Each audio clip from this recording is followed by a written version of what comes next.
আমি গেছি মাদাগাস্কার, নাম শুনছেন কোনোদিন?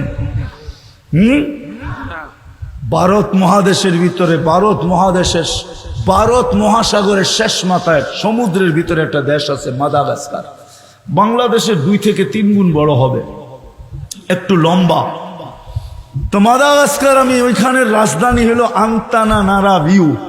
উচ্চারণ করতে আপনার দাঁত ভেঙে যাবে। ওইখানে জুনে শীত হয়, কড়া শীত জুনে।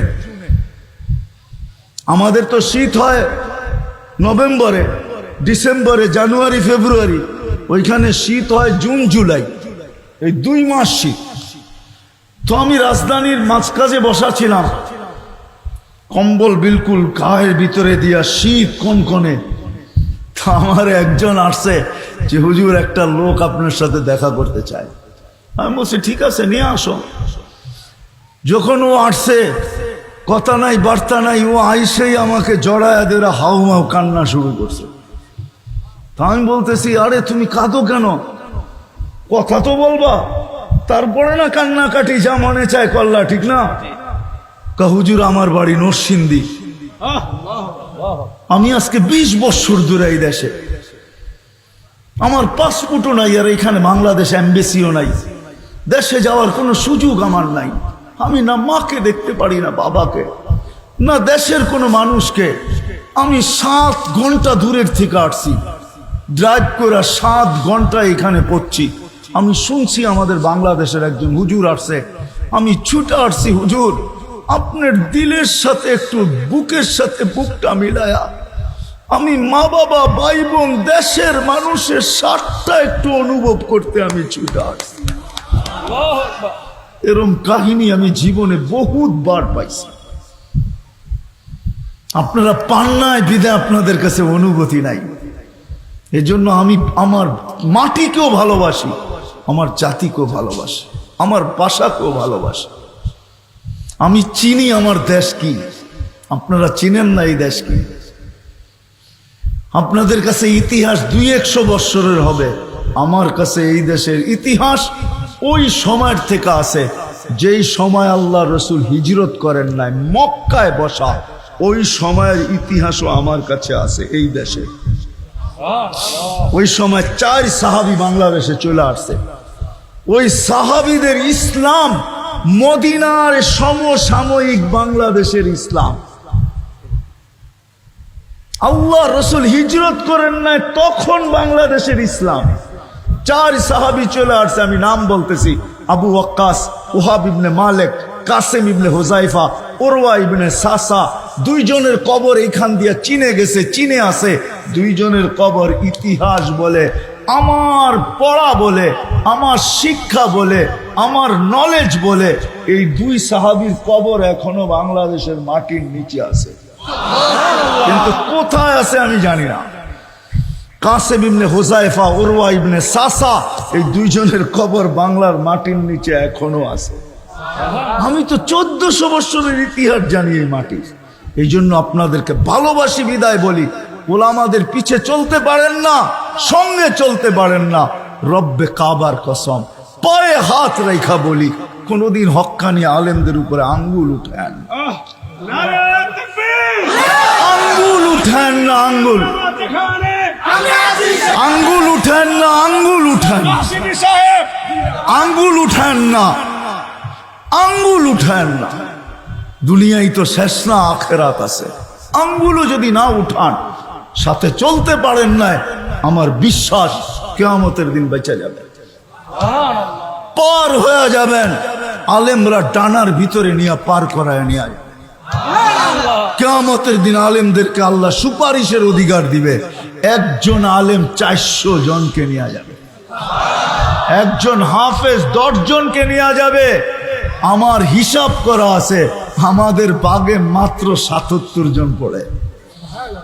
বাকি কোটা পুরা করার জন্য আমাদেরকে 323 জন অন্য অন্য জায়গার থেকে আনতে হবে, ডাইনের থেকে, বামের থেকে, দুনিয়ার কোনার কোনার থেকে টুকায় আইনা কোটা পুরা করতে হবে।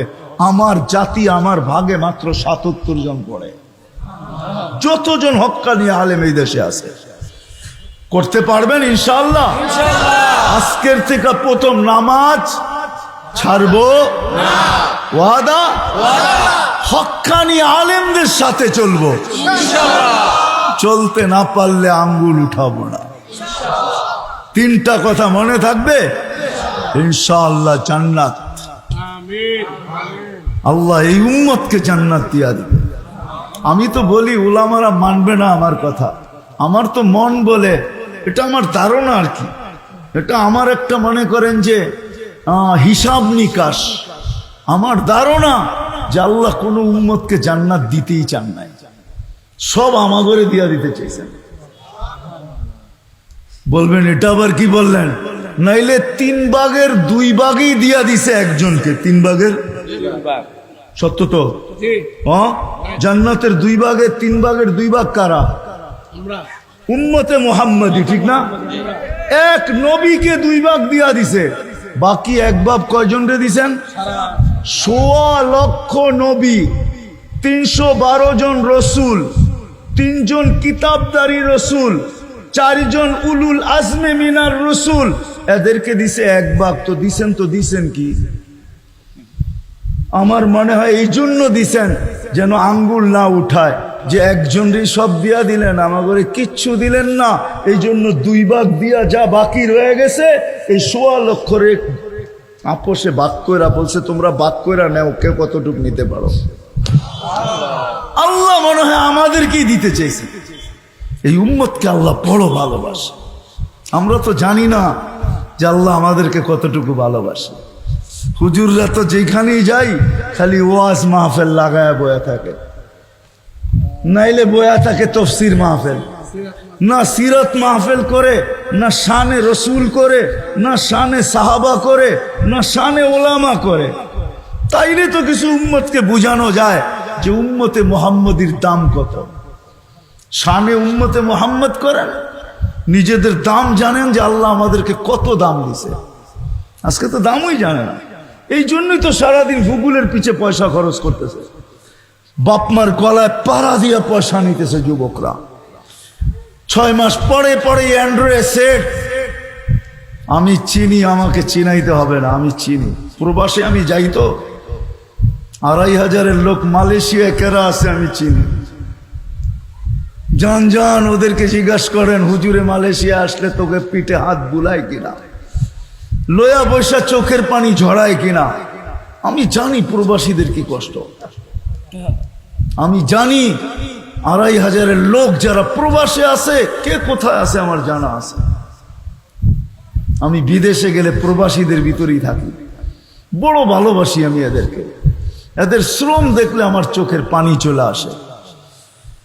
আমার চেয়ে বেশি ওদেরকে কেউ বুঝায় না, এটা অহংকার করে বলতেছি না। বিদায় যুবক, সত্য এটাই, আসো জান্নাতে শৌক রাখো, জান্নাত পাওয়ার জন্য আজকের থেকে প্রতিযোগিতা লাগাও, যাতে এই কোরআনের আয়াত তোমার জন্য সত্য হয়ে যায়। ফালিয়াতানাফাসিল মুতানাফিসুন, ফালিয়াতানাফাসিল মুতানাফিসুন। যদিও এই আয়াত সাহাবাদের জন্য, কিয়ামতের সকাল পর্যন্ত প্রত্যেক ব্যক্তির জন্য যে জান্নাতের জন্য দৌড় লাগাবে, তোমাদের জন্য যেন এই আয়াত সত্য হয়।